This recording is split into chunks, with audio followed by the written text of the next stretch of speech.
नमस्कार। इन खबर में आपका स्वागत है। आज संसद से ज़्यादा संसद परिसर चर्चे में रहा। सुबह सुबह राज्यसभा के उपसभापति हरिवंश धरना दे रहे उन 8 सांसदों के लिए चाय लेकर के पहुँचे जिन्होंने उनके साथ बदसलूकी की थी। सबसे बड़ा सवाल ये था कि इनका धरना कैसे खत्म हो। इनका कहना था कि जो विरोधी दल के नेता हैं या सांसद हैं वो तो उनसे मिलने आ रहे हैं, लेकिन सरकार कोई खोज खबर नहीं ले रही है। हम लोग पूरी रात यहाँ पर धरने पर बैठे रहे, देश के करोड़ों किसानों को न्याय दिलाने के लिए। देश के करोड़ों किसानों के खिलाफ जो काला कानून इस पार्लियामेंट के अंदर पास किया गया है उसके खिलाफ। अभी आज सुबह यहाँ पे डिप्टी चेयरमैन साहब आए थे, उपसभापति जी आए थे।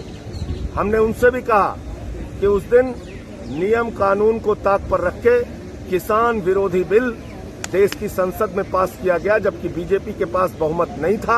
हम लोग वोटिंग मांगते रहे, आपने वोटिंग नहीं कराई। ये बात डिप्टी चेयरमैन साहब अभी यहाँ आए थे, उनसे भी कहा गया। व्यक्तिगत ये कोई रिश्ते निभाने का सवाल नहीं है। यहाँ हम बैठे हुए हैं किसानों के लिए, और किसानों के साथ धोखा हुआ है। ये पूरे देश ने देखा है, 130 करोड़ लोगों ने देखा है। इसी बीच में हरिवंश पहुंच गए थे चाय लेकर के। उन्होंने सभी सांसदों को साथ में बिठा करके चाय पिलाने की कोशिश की, लेकिन बताया जा रहा है कि उन्होंने चाय नहीं पी। इस पर हरिवंश ने कहा कि वो एक साथी सांसद के रूप में यहाँ पे आए हैं, उपसभापति के रूप में नहीं। उपसभापति के रूप में उन्होंने वही किया जो उन्हें करना चाहिए था। और इसी दौरान खबर ये आई कि वो आज उपवास रखेंगे खुद उपसभापति। हरिवंश ने इसको लेकर के 3 पेज की एक चिट्ठी भी लिखी है, जिसमें साफ साफ उन्होंने बताया है कि उनके आदर्श कौन हैं और किस तरीके से, किस बैकग्राउंड से वो निकल कर के आए। उस राज्य बिहार से वो राज्यसभा में हैं, जहाँ पे कि वैशाली दुनिया का पहला गणराज्य है। हमारी किस तरह की सोच होनी चाहिए लोकतंत्र में और कैसे काम करना चाहिए, वो व्यथित हैं। इसलिए एक दिन का उपवास रखेंगे 22 से 23 तक। 23 सितंबर राष्ट्रकवि रामधारी सिंह दिनकर का जन्मदिन है। उन्होंने कुछ पंक्तियां भी उद्धृत की है। इसके बाद प्रधानमंत्री नरेंद्र मोदी का ट्वीट आया। उन्होंने हरिवंश की काफ़ी तारीफ़ की कि इससे पता चल रहा है उनका संस्कार, उनका काम करने का तरीका, उनका बड़प्पन, किस तरीके से जिन लोगों ने उनके ऊपर अटैक किया उन्हीं के बीच वो पहुँचे। लोकतंत्र के लिए उनके दिल में कहाँ पे जगह है, कैसी जगह है, अंदाज़ा लगा सकते हैं।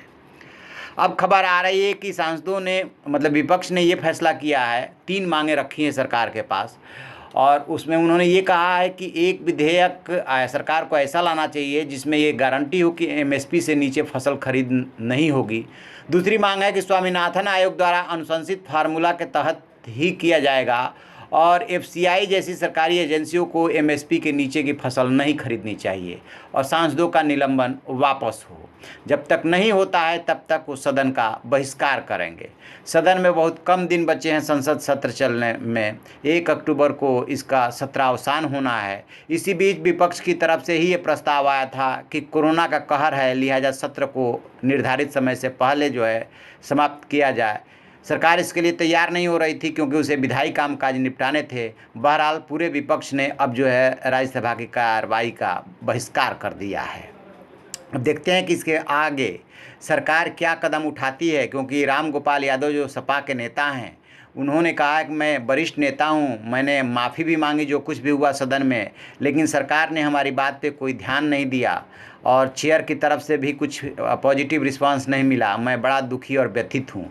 गुलाम नबी आज़ाद ने तो 3 मांगें रख दी और उसके बाद कहा कि जब तक ये पूरी नहीं होती हैं तब तक वो सदन की कार्यवाही का बहिष्कार करेंगे। चलिए देखते हैं आगे क्या होता है। बहरहाल हरिवंश का वो पत्र, सुबह चाय लेकर के जाना, प्रधानमंत्री की तारीफ और इन सांसदों का धरना खासे चर्चे में है। तो आप ऐसी खबरों के लिए देखते रहिए हमारा डिजिटल चैनल इन खबर। Thank you. इन खबर चैनल को सब्सक्राइब करें।